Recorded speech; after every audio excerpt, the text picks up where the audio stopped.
Ces dernières années, les catastrophes naturelles dans le monde entier sont devenues de plus en plus graves.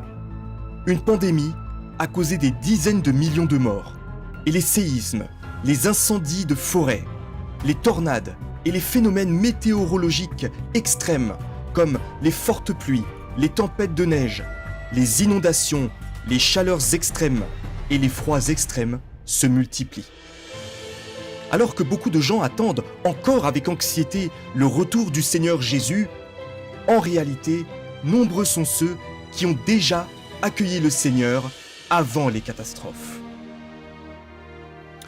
En 1991, le Fils de l'homme incarné, Dieu Tout-Puissant, est apparu et a commencé son œuvre à l'est du monde, en Chine. Il a exprimé toutes les vérités visant à purifier et à sauver l'humanité, a inauguré l'œuvre du jugement qui commence par la maison de Dieu, et par sa sagesse et sa puissance, il a formé un groupe de vainqueurs. Dieu Tout-Puissant a véritablement accompli de grandes œuvres sur la terre, mais le monde religieux n'a pas été témoin de ces actes merveilleux, ni reconnu son retour. Dieu Tout-Puissant dit « Les choses ne sont pas aujourd'hui comme elles l'étaient auparavant.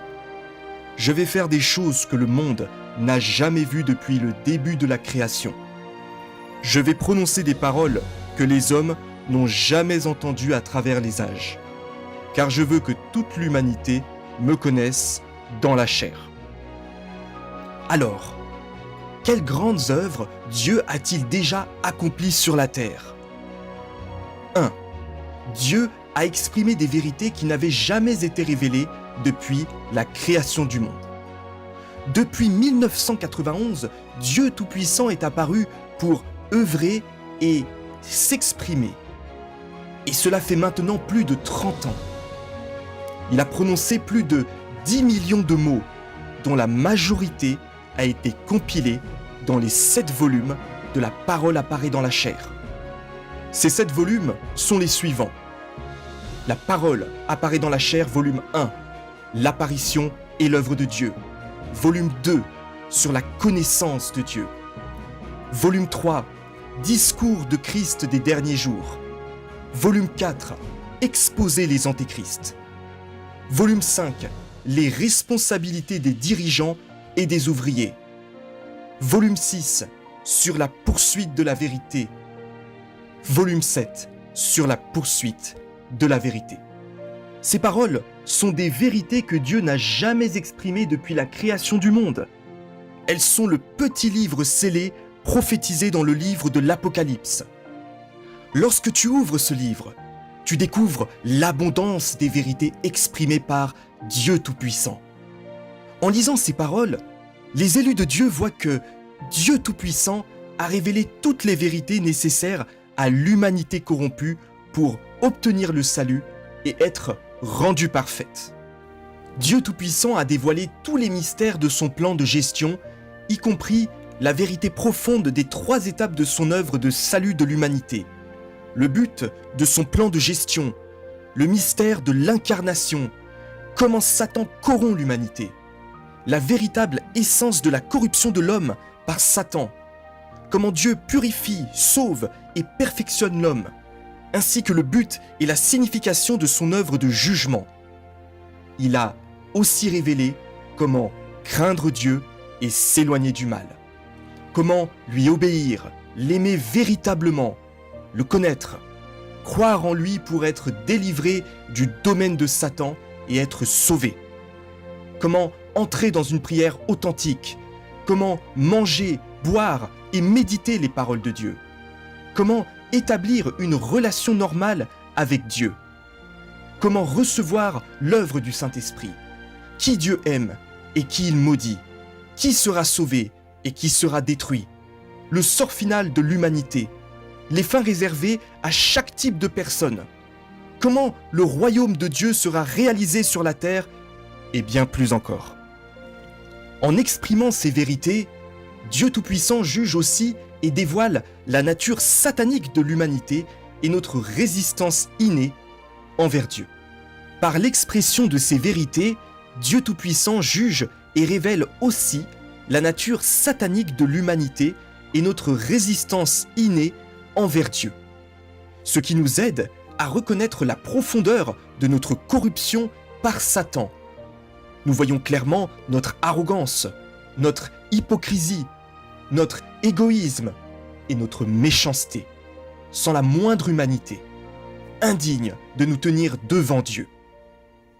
En faisant l'expérience du jugement contenu dans les paroles de Dieu, nous ressentons leur autorité et leur puissance, et un cœur de révérence envers Dieu commence à naître en nous, nous incitant à rechercher la vérité. Peu à peu, notre tempérament de vie commence à changer. C'est alors que nous faisons réellement l'expérience que toutes les vérités exprimées par Dieu Tout-Puissant dans la chair nous purifient et nous sauvent, nous permettant de nous débarrasser de la nature satanique, arrogante et mensongère, et de vivre enfin selon la véritable image d'un être humain. Dieu Tout-Puissant vit parmi les hommes, marchant au milieu des églises. En apparence, il ressemble à une personne ordinaire, mais il est capable d'exprimer la vérité, de révéler le tempérament juste de Dieu, ainsi que tout ce que Dieu possède et est. Il manifeste à l'humanité les intentions de Dieu et ce qu'il exige de nous. En même temps, il juge et dévoile notre nature satanique ainsi que les nombreux tempéraments corrompus qui s'opposent à Dieu. Son œuvre vise à conquérir, perfectionner, exposer et éliminer en classant chacun selon sa nature. Toutes les vérités que Dieu a accordées à l'humanité dans les derniers jours sont exprimées à travers sa chair, dotée d'une humanité normale sans aucun élément surnaturel. Ce que nous voyons, c'est une personne ordinaire et normale qui parle et œuvre, mais les paroles prononcées par Christ sont toutes des vérités empreintes d'autorité et de puissance, capables de purifier et de sauver l'humanité. À travers les paroles de jugement de Christ, qui dévoilent la véritable essence de la corruption humaine, nous voyons que Dieu sonde les cœurs et les reins, et qu'il possède une connaissance pénétrante de la nature humaine.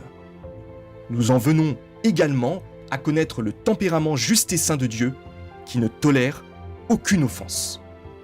À travers les rappels et les exhortations de Christ envers l'humanité, nous ressentons la compassion et l'attention de Dieu pour l'humanité.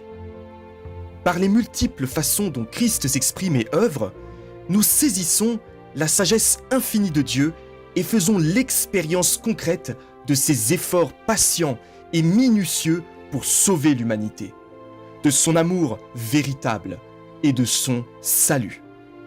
À travers les réactions de Christ face aux différentes personnes et situations, nous découvrons que la joie, la colère, la tristesse et le bonheur de Dieu sont toutes des réalités positives, des expressions authentiques de son tempérament divin et des révélations naturelles de l'essence même de la vie de Dieu. Par l'œuvre et les paroles de Christ, nous découvrons la grandeur suprême de Dieu ainsi que son humilité profonde.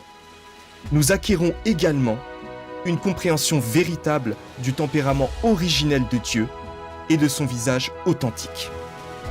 Cela éveille en nous une soif ardente de vérité et une crainte respectueuse de Dieu, conduisant à un amour sincère et à une obéissance véritable dans notre cœur. Ce sont là les effets produits en nous par les paroles et l'œuvre de la seconde incarnation de Dieu. Que Dieu se soit incarné une seconde fois pour parler et œuvrer a permis à l'humanité non seulement de voir Dieu dans la chair, mais aussi de témoigner du fait que la parole s'est faite chair. Les paroles de Dieu ont le pouvoir d'accomplir toutes choses. Et cette chair ordinaire et normale est l'incarnation de l'esprit de vérité. Le Dieu incarné est la vérité, le chemin et la vie. Il est la manifestation du seul vrai Dieu. Ceux qui le suivent et font l'expérience de son œuvre ont gagné la vérité, le chemin et la vie, à part Dieu. Qui parmi les hommes peut parler avec la voix de Dieu? Qui peut exprimer des millions de paroles de vérité en si peu de temps? Qui peut véritablement œuvrer pour purifier et sauver l'humanité ainsi? Les paroles et l'œuvre de qui peuvent transformer l'humanité corrompue en personnes qui connaissent véritablement Dieu et lui obéissent? Personne. Il n'y a pas une seule personne. Lui seul, Dieu Tout-Puissant, peut exprimer la vérité à tout moment et en tout lieu et accomplir une œuvre aussi concrète. Dieu Tout-Puissant est la manifestation du Sauveur, le Dieu incarné dans la réalité. Lui seul peut sauver l'humanité et lui apporter une belle destinée. En lisant les paroles de Dieu Tout-Puissant, le peuple élu de Dieu reconnaît qu'elles sont toute la vérité. Par sa voix, il discerne le vrai visage de Dieu. Ce sont les brebis de Dieu. Elles entendent sa voix, reconnaissent